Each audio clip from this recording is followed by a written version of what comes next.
ಎಲ್ಲ ಕ್ಲೋಸ್ ಮಾಡ್ರಿ.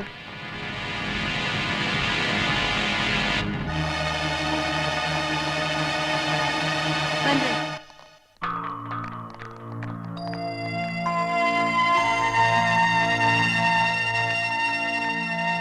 ಓ, ಸಿಮೆಂಟ್ ತಂದಿದ್ದೀರಾ?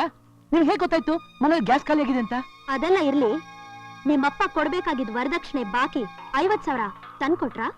ಇಲ್ಲ ಅಂದ್ರೆ ನಿಮ್ಗೆ ಗೊತ್ತಿದೆ, ಪಾಪ 20 ಸೈಟು 20 ಒಡವೆಗಳನ್ನೆಲ್ಲ ಮಾರಿ ನಮ್ಮ ಮದುವೆ ಮಾಡಿದ್ದಾರೆ.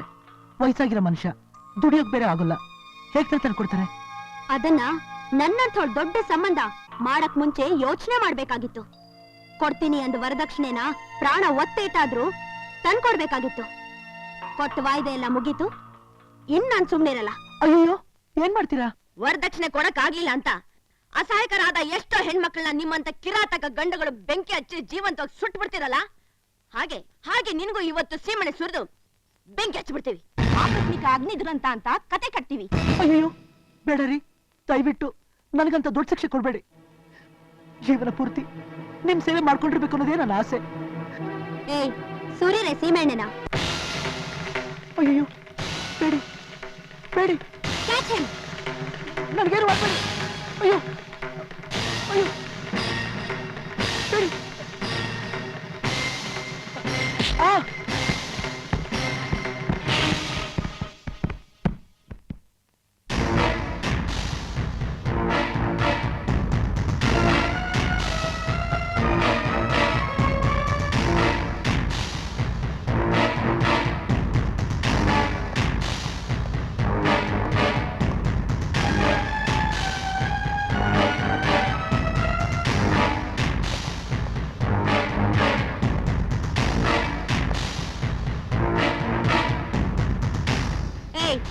ಬಿಡ್ಬೇಡ್ರಿ, ಹಿಡ್ಕೊಳ್ರಿ.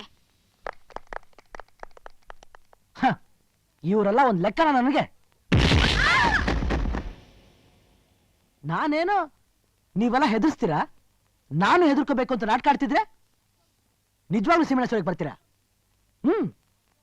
ನಾನ್ ಕೇಳೋ ಪ್ರಶ್ನೆಗೆ ಉತ್ತರ ಕೊಟ್ಟು ಆಮೇಲೆ ಸೀಮೆಣ್ಣೆನಾದ್ರೂ ಸುರಿರಿ, ಬೆಂಕಿನಾದ್ರೂ ಹಚ್ಚಿ, ನಾನು ಒಪ್ಕೊಂಡ್ರ ಕರಾರ್ನಂತೆ ನೀವೇನ್ ಮಾಡಿದ್ರು ಮಾಡಿಸ್ಕೋತೀನಿ. ಏನದು? ನೀವು ನನಗೆ ಬೆಂಕಿ ಹಚ್ಚೋದ್ರಿಂದ ಇದುವರೆಗೂ ವರದಕ್ಷಿಣೆಗೆ ಬಲಿಯಾಗಿರೋರಲ್ಲಿ ಯಾರಾದ್ರೂ ಒಬ್ರಾದ್ರೂ ಜೀವಂತವಾಗಿ ಎದ್ದು ಬರ್ತಾರಾ ಹೇಳಿ? ಸತ್ತವರು ಜೀವಂತವಾಗಿ ಬರ್ಲಿ ಅಂತಲ್ಲ, ನಾವು ಬೆಂಕಿ ಹಚ್ತಾ ಇರೋದು ಹೆಣ್ಣು ಕುಲಕ್ಕೆ, ಗಂಡು ಕುಲದಿಂದ ಆಗಿರೋ ಅನ್ಯಾಯಕ್ಕೆ ಸೇಡ್ ತೀರಿಸ್ಕೊತಾ ಇದೀವಿ. ಅದರಿಂದ ನಿಮ್ಗೆ ಏನ್ ಸಿಗುತ್ತೆ? ಇನ್ ಮುಂದೆ ಜಗತ್ತಿನಲ್ಲಿ ವರದಕ್ಷಿಣೆ ಸಾವುಗಳು ನಿಂತೋಗುತ್ತಾ? ಅಲ್ಲಿ ಯಾವನ ಒಬ್ಬ ಯಾವಾಗ ಬೆಂಕಿ ಇಟ್ಟಂತೆ, ಅದಕ್ಕೆ ಇವಳು ನಾನು ಬೆಂಕಿ ಇಟ್ಬಿಡ್ತಾಳಂತೆ. ಅದರಿಂದ ಸಾಕ್ಷಿದೇನು? ಸೇಡಿಗೆ ಸೇಡು ಈ ಮಣ್ಣಿನ ಸಿದ್ಧಾಂತ ಅಲ್ಲ, ತಿಳ್ಕೊ. ಓಹೋ, ಈ ತರ ಎಲ್ಲ ಮಾತಾಡ್ಬಿಟ್ಟು ಸಾವನಿಂದ ತಪ್ಪಿಸ್ಕೋಬಹುದು ಅಂತ ಅನ್ಕೊಂಡ್ಬಿಟ್ಟಿದ್ಯಾ? ಸಾವು ಸಾವು ಹೆದರೋನಲ್ಲ ಕಣೆ ನಾನು. ನಾನು ಸಿಂಹದ ಮರಿ.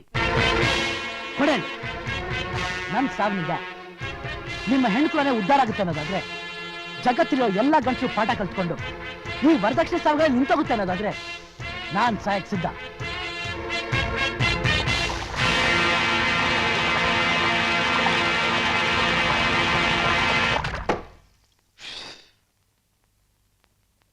ಹಚ್ಚ ಬೆಂಕಿನ, ಹಚ್ಚ ಬೆಂಕಿನ,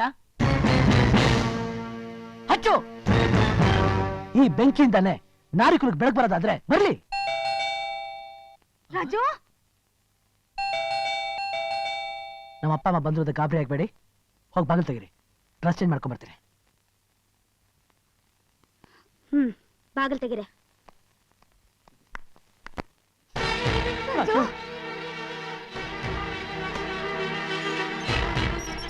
ರಾಜು, ರಾಜು, ಸ್ವಚಂದ್ರೆ ತಗೊಳ್ಳಿ 50,000 ರೂಪಾಯಿ, ಬಾಕಿ ವರದಕ್ಷಿಣೆ ಹಣ.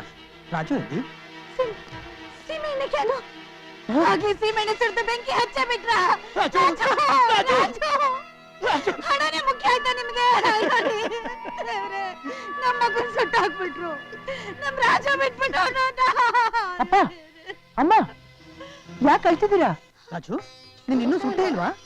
ಅವ್ರ ಕೈ ಸೀಮೆಣ್ಣೆ ಡಬ್ಬ ಇದ್ದು ನೋಡಿ ನಿನ್ ಸೀಮೆಣ್ಣೆ ಸುರಿದು ಬೆಂಕಿ ಹಚ್ಚ ಬಿಟ್ರು ಅಂತ ಅಳೋಕೆ ಶುರು ಮಾಡ್ಬಿಟ್ವಲ್ವಾ? ಏನಮ್ಮ ನೀನು ಅವ್ರೇನಷ್ಟು ಕೆಟ್ಟವ್ರು ತಿಳ್ಕೊಂಡ್ಬಿಟ್ಯಾ? ನಿನ್ನೆ ನಮ್ಮ ಅಪ್ಪನಿಗೆ ವಯಸ್ಸಾಗಿದೆ, ವರದಕ್ಷಿಣೆ ಹಣ ಕೊಡಕ್ಕಾಗಲ್ಲ ಅಂತ ಹೇಳಿದ್ಕೆ ಅವ್ರು ಹೇಳಿದ್ರು ಗೊತ್ತಾ? ಏನ್ ಹೇಳಿದ್ರು? ಪಾಪ ಮಾವನವ್ರ ಕಷ್ಟ ನನ್ಗೂ ಅರ್ಥ ಆಗುತ್ತೆ, ಆ ದುಡ್ಡನ್ನ ಬಿಟ್ಬಿಡೋಣ ಅಂತ ಹೇಳಿದ್ರು. ಮತ್ತೆ ಈ ಸೀಮೆ ಎಣ್ಣೆ ಅದು ಮನೇಲಿ ಗ್ಯಾಸ್ ಖಾಲಿ ಆಗುತ್ತೆ ಅಂತ ಹೇಳಿದೆ. ಅವರೇ ಬಂದು ನೀನ್ ಆಚೆಗೆ ಹೋಗ್ಬೇಡ, ಎಲ್ರ ಕಣ್ಣು ಒಂದೇ ತರ ಇರಲ್ಲ, ಅವ್ರು ಊರಿನ ಮೇಲೆ ಕಣ್ಣು ಹಾಕೋದು ನಮ್ಗೆ ಸ್ವಲ್ಪ ಹಿಡಿಸಲ್ಲ ಅಂತ ಹೇಳಿ ಅವ್ರ ಫ್ರೆಂಡ್ಸ್ ಜೊತೆ ಹೋಗಿ ಸೀಮೆಣ್ಣೆ ತಗೊಂಡ್ಬಂದ್ರು. ಅಯ್ಯೋ ರಾಜು, ನನ್ ಚಿನ್ನ. ಏನೋ ಇದು ತಲೆಯಲ್ಲಿ ಸೀಮೆಣ್ಣೆ ವಾಸನೆ? ಅದು ಅಟ್ಟದ ಮೇಲೆ ಹಳೆ ಸೀಮೆಣ್ಣೆ ಡಬ್ಬ ತಗೊಳಕ್ ಹೋಗಿ ಮೈ ಮೇಲೆಲ್ಲ ಚಲ್ಕೊಂಡ್ಬಿಟ್ಟೆ. ಅಪ್ಪ ಇನ್ಮೇಲೆ ಈ ತರ ಎಲ್ಲ ಅವ್ರ ಮೇಲೆ ಅನುಮಾನ ಪಡ್ಬೇಡ. ಯಾವ ಜನ್ಮದಲ್ಲಿ ಏನ್ ಪುಣ್ಯ ಮಾಡಿದ್ನೋ ಏನೋ ಇವ್ರನ್ನ ಕೈ ಹಿಡಿಯೋದಕ್ಕೆ ಅಲ್ವೇನ್ರಿ? ನಾಚಿಕೆ. ಬನ್ರಿ